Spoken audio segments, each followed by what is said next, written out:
They say the sea has no memory. But that night, somewhere between Libya and Europe, the Mediterranean remembered everything. It remembered the screams, the prayers, the bodies that slipped beneath its surface without ceremony. And it remembered her name, Amina. She was 26 years old when she climbed into a rubber boat that was never meant to survive open water. The men who sold them passage called it transport. The smugglers called it business. The sea called it a grave. 48 people were packed inside, men, women, children, knees pressed into chests, feet soaked before the engine even started. There were no life jackets, no compass, just a small motor that, like it already knew it wouldn't last long. Amina sat near the edge, clutching a small plastic bag that held everything she owned: a torn scarf, a phone with a cracked screen, and a folded photograph of her mother. The waves rocked the boat gently at first, like a lie meant to calm them. Someone began to pray in Arabic, another in French, another in a language Amina didn't recognize. She prayed silently, not to survive, just not to suffer. Her life had already taught her what suffering looked like. She was born in Benin City, Nigeria, into a family that never had much but always had love. Her father fixed radios. Her mother sold vegetables in the market. They believed in school, in honesty, in patience. That belief buried them. Her father collapsed one evening on his way home from work. No money for proper treatment, no hospital willing to help without payment. He died on a thin mattress while Amina held his hand, begging him to breathe just once more. Her mother followed 2 years later, her body tired from grief, her heart worn down by survival.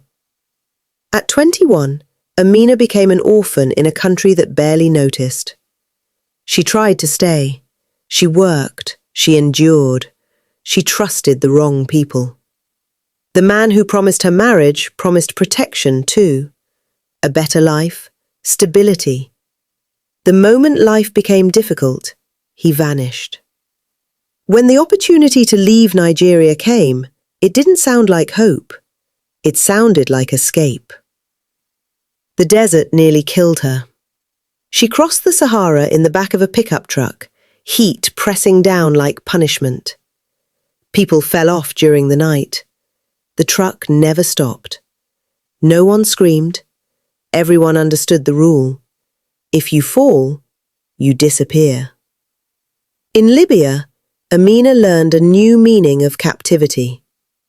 She was locked in a room with other women, some younger than her, some already broken beyond recognition. They were beaten, starved, sold, touched without permission. She learned how to leave her body. She learned how to make herself small enough to survive. By the time she reached the Mediterranean coast, Amina wasn't afraid of dying. She was afraid of surviving something else. The engine sputtered 2 hours into the journey. Waves rose higher. A child screamed when water began filling the boat. Someone tried to scoop it out with their hands. The night swallowed them. When the engine finally died, panic erupted like fire.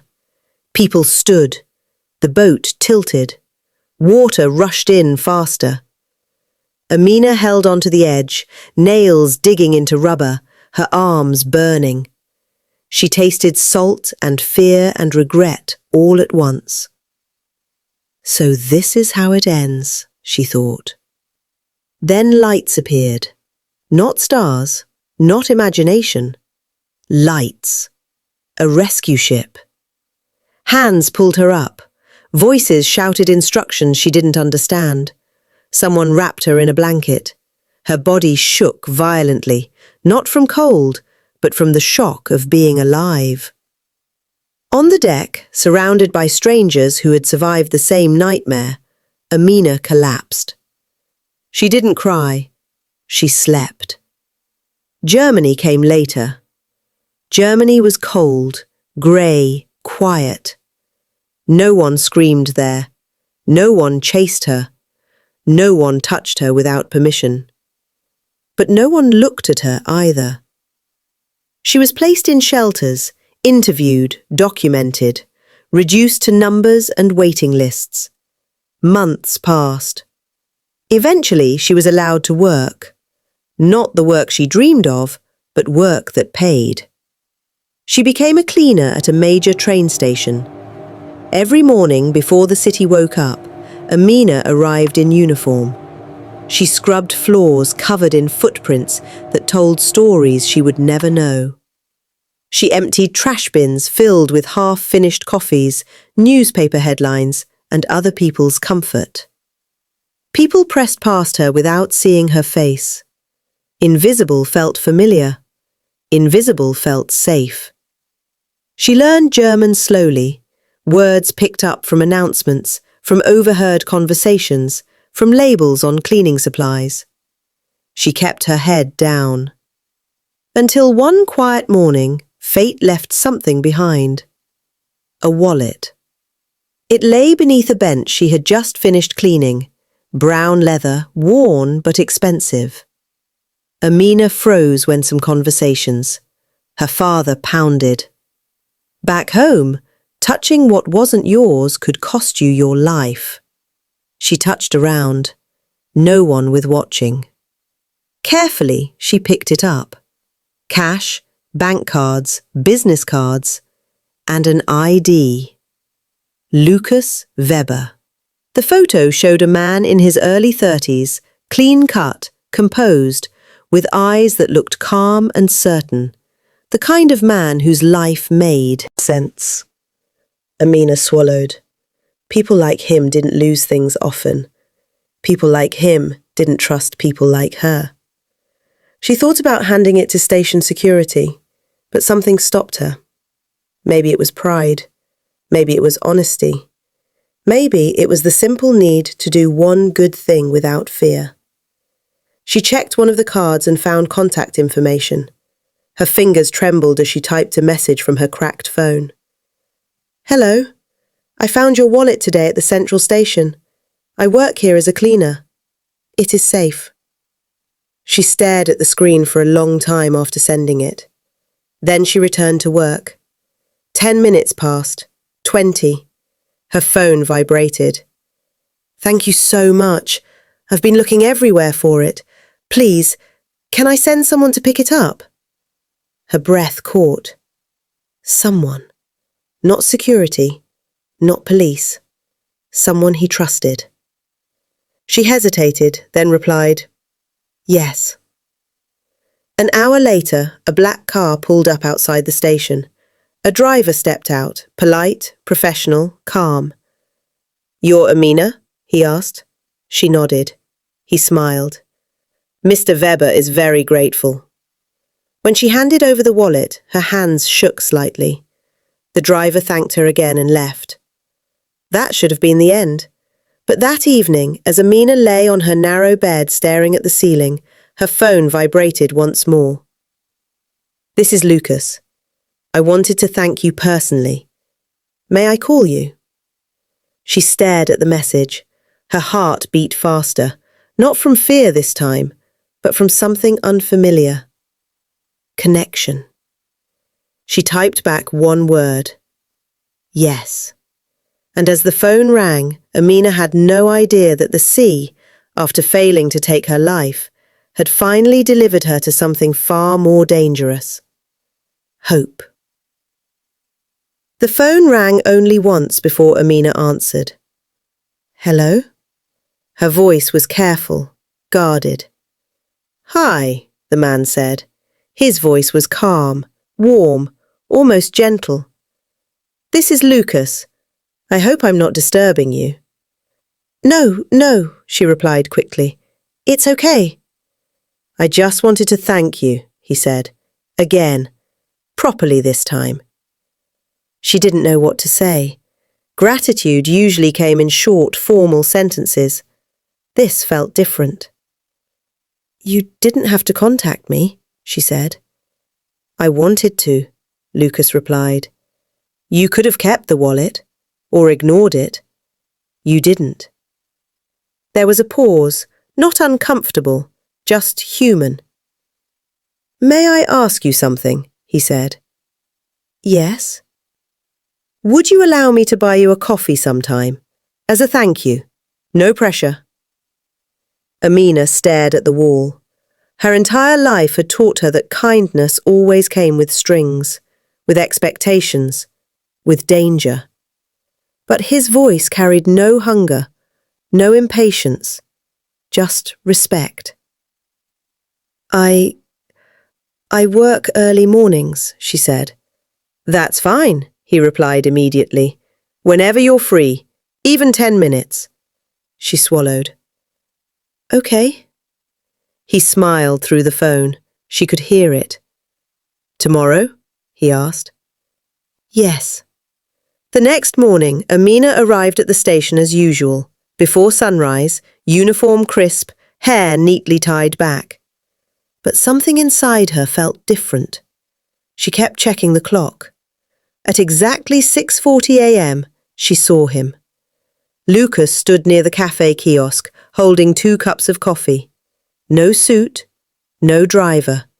Just a simple coat and a nervous shift of weight from one foot to the other. When he saw her, his face lit up, not with entitlement, but relief. Amina, he said, stepping forward. I wasn't sure if you'd come. She nodded, suddenly shy. I said I would. He handed her the coffee. Milk, 1 sugar. I remembered from our call. She blinked, surprised. Thank you. They sat on a bench near the platform. Trains roared past, announcements echoed overhead. For a moment, neither of them spoke. Then Lucas laughed softly. I realize this is probably strange, meeting a stranger because of a lost wallet. She smiled faintly. My life has been stranger. Something in her tone made him look at her differently. I won't pry, he said, but if you ever want to talk, I'm good at listening. That was the moment something shifted. Not love, not yet, but safety. They began meeting during her breaks. Sometimes just coffee, sometimes a sandwich, sometimes silence. Lucas never rushed her, never asked questions she wasn't ready to answer. He spoke about his work, finance, investments, long hours. He spoke about growing up in a small town, about his mother who worried too much, about how success sometimes felt lonelier than coffee imagined. Amina listened. And shocked, carefully, she began to speak too. About Nigeria, about her parents, about the ocean she's spending of at night. She has enough every trying watching. Not yet. But watching him enough. One afternoon, as overhead cups left around them, Lucas asked, Why do you close trains? She shrugged. Because they let me. Frowned slightly, not in judgment, but confusion. You spoke well. You're often, but they're of doing good. The laughed, deserve of deep word. From checking watching, he started doing 6 things. He bought her a German grammar book. He helped her write a better CV. He encouraged her to apply for language classes. Never pussorting, only supporting. One afternoon, after weeks of knowing each other, She hesitated. Restaurants weren't meant for people like her.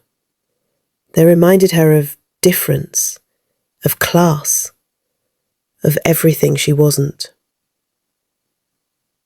But she said yes. He chose a small place, quiet, warm, no stairs. She wore her best dress, simple, second-hand, but clean. When Lucas saw her, his breath caught. You look beautiful, he said softly. No one had said that to her in years.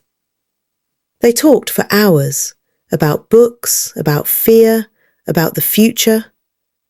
At some point, Lucas reached across the table and took her hand. Amina froze. Her body remembered pain before it remembered tenderness. "I'm sorry," he said immediately, letting go. "I should have asked." She shook her head. Slowly, she placed her hand back into his. "It's okay," she whispered. "Just be gentle." He was. Love didn't explode into her life. It seeped in quietly, like warmth returning to frozen fingers. Months passed. They spent Sundays walking through parks. He cooked for her, burning the food half the time. She laughed more than she ever had. For the first time since leaving Nigeria, Amina allowed herself to imagine something beyond survival. Maybe school. Maybe papers. Maybe a life where she wasn't always afraid. Lucas treated her like she mattered, like her past didn't define her worth, like she was not something broken that needed fixing. One night, lying beside him, she finally told him everything. The desert, Libya, the sea. Her voice trembled, her body shook. When she finished, she waited for him to pull away. Instead, he held her tighter. "You should be dead," he said quietly. "But you're here, and the world is better for it." She cried into his chest. For the first time, she believed him. Life began to feel almost normal. Too normal. One evening, while they ate dinner, Lucas pushed his food away. "I'm not very hungry," he said. She frowned. "You barely ate all day." "I've been tired lately," he said, smiling weakly. "Probably stress." She watched him closely. His smile didn't reach his eyes. At first, Amina told herself she was imagining things. People got tired. People lost their appetite. Lucas worked long hours. Stress did that to people like him. People who carried responsibility like a second spine. But stress didn't make him wince when he stood up too fast. Stress didn't make his hands shake when he thought she wasn't looking. And stress didn't explain the night he collapsed in the kitchen, his body folding like it had finally decided to give up pretending. The sound of him hitting the floor woke something primal in her. She screamed his name. By the time the ambulance arrived, Amina was shaking harder than he was. She held his hand as they rushed through the city, lights flashing against the windows like warnings she didn't understand yet. The hospital felt too familiar. The smell, the waiting, the way time slowed into something cruel. Doctors spoke in careful German. Lucas translated at first, then stopped when the words became too heavy. After hours of tests, scans, and silence, they were led into a small room. The doctor didn't rush. That alone terrified her. "I'm sorry," he said. "The results are not good." Cancer. The word landed between them like a sentence. Advanced. Aggressive. Amina felt her body go numb. She had crossed the desert, survived captivity, outrun the sea. And now this? She looked at Lucas. He was staring at the floor, jaw tight, eyes hollow. "Is there treatment?" she asked, her voice barely steady. "Yes," the doctor replied. "We will fight it." Fight. Amina clung to that word like a lifeline. The weeks that followed blurred into hospital corridors and waiting rooms. Lucas started chemotherapy. His hair thinned, his strength faded. The man who once walked confidently through life now measured his steps carefully, like the ground might betray him. Amina became his anchor. She learned how to read medical charts before she fully mastered German grammar. She memorized medication schedules. She slept in hospital chairs and washed her clothes in sinks. She cleaned hospital rooms now, not because it was her job, but because she couldn't stand seeing him surrounded by mess and sickness. Sometimes, in the quiet hours of the night, she watched him sleep and wondered how something so cruel could grow inside someone so kind. "You don't have to do all this," Lucas said once, his voice weak. "You didn't sign up for this." She looked at him, offended. "I signed up for you." He smiled, but there was sadness in it. The treatment was brutal. Some days Lucas joked, pretending everything was fine. Other days he barely spoke, his eyes distant, his body exhausted. Amina learned to read the silence. She learned when to push food toward him and when to let it go untouched.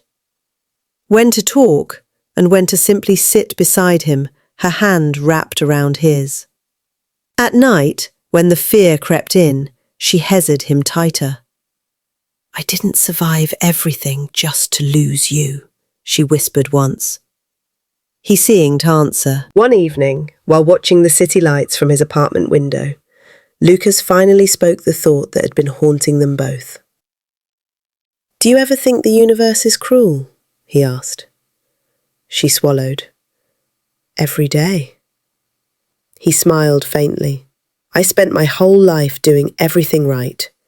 Planning, building, succeeding." She turned to him. "And then you found me," he continued softly. "And suddenly, life made sense." Her throat tightened.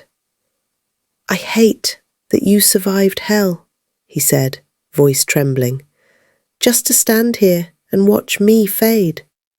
She shook her head violently. "No, don't say that." He reached for her hand. "Promise me something." Her heart raced. "Anything." "If it gets bad," he said carefully, "don't disappear into me. Don't lose yourself." She wanted to scream. Instead, she nodded. "I promise," she lied. The cancer didn't listen to promises. Weeks turned into months. The treatment stopped working. Doctors became quieter. Their eyes avoided hers. Amina understood before they said it out loud. There were limits, even to medicine, even to love. One afternoon, Lucas asked her to help him shave his head. His hair had begun falling out in patches, leaving reminders of what was happening. As she ran the clippers gently across his scalp, tears dripped onto his shoulders. "Hey," he said softly, "look at me." She did. "I don't regret anything," he said. "Not even this." She pressed her forehead to his. "I do. I regret not having more time." He smiled sadly. "Time is greedy. It never feels like enough." His strength faded quickly after that. Walking became difficult. Breathing became laboured. Nights grew longer. One night, when the pain was especially bad, he whispered, "I'm scared." Amina froze. She had never heard fear in his voice before. She climbed into the hospital bed beside him, ignoring the rules, holding him like she once held herself in the boat on the sea. "I'm here," she whispered. "I'm not going anywhere." He held onto her like a lifeline. Days later, the doctor pulled her aside. "I think it would be best if you stay close," he said gently. She understood. The final night was quiet. Too quiet. Machines hummed softly, steady and cruel. Lucas's breathing was shallow. His hand felt lighter in hers. He opened his eyes once more. "Amina," he whispered. "Yes, I'm here." "Do you remember the wallet?" he asked, a faint smile forming. She laughed through tears. Of course. I almost lost everything that day, he said. But I found you. Her tears fell freely now. Promise me something, he said again. Her heart shattered. Anything. Live, he whispered. Really live. Not just survive. She nodded, pressing her lips to his hand. I promise. He smiled. And then, as the sun began to rise, Lucas exhaled one last time. The machines kept humming, but he was gone. The world did not stop when Lucas died. That was the first cruelty Amina noticed. The machines were silenced. The room emptied. The nurses spoke softly, professionally, like this was only another task in a long shift. Outside the window, the city breathed, unaware. Morning came. Trains ran. People laughed somewhere. And Lucas was gone. Amina stayed seated long after everyone else left. She held his hand even when it grew cold, as if warmth alone could pull him back. The bed felt too large without his presence filling the space. Eventually, someone touched her shoulder. I'm sorry, a nurse said gently. We need to take him now. Amina nodded, though her body refused to move. When they finally lifted him, the absence hit her like a wave. This was it. No miracle, no reversal, no reward for surviving everything else. Just silence. The days that followed blurred into something shapeless. Paperwork, condolences, decisions she didn't feel capable of making. Lucas's apartment felt wrong, too quiet, too full of memories. His clothes still smelled like him. His toothbrush stood where he left it. She slept on the floor the first night. The bed felt like betrayal. Grief didn't come loudly. It came in waves so heavy they stole her breath. She forgot to eat, forgot to answer messages, forgot how to exist outside the memory of him. At night she dreamed of the sea again. Not the violent waves, but calm water stretching endlessly. Lucas stood on the shore, smiling, always just out of reach. She woke up crying. A week later she returned to work. Not because she was ready, but because staying still hurt more. The train station welcomed her with its usual indifference. Same announcements, same crowds, same floors waiting to be cleaned. She pushed her cart slowly, each movement mechanical.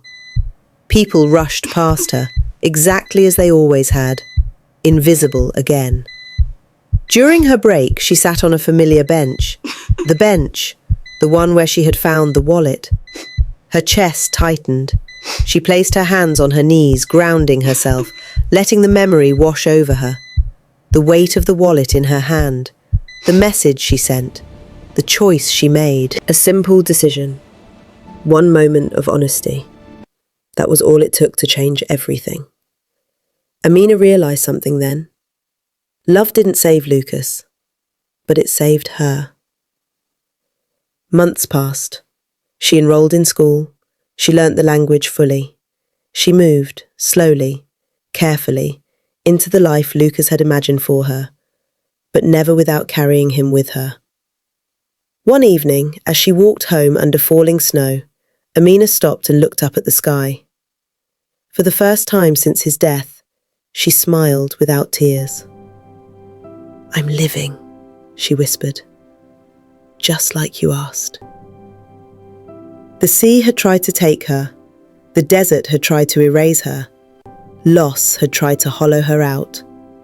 But she was still here, and that mattered. She survived the sea. She survived the desert. She survived love.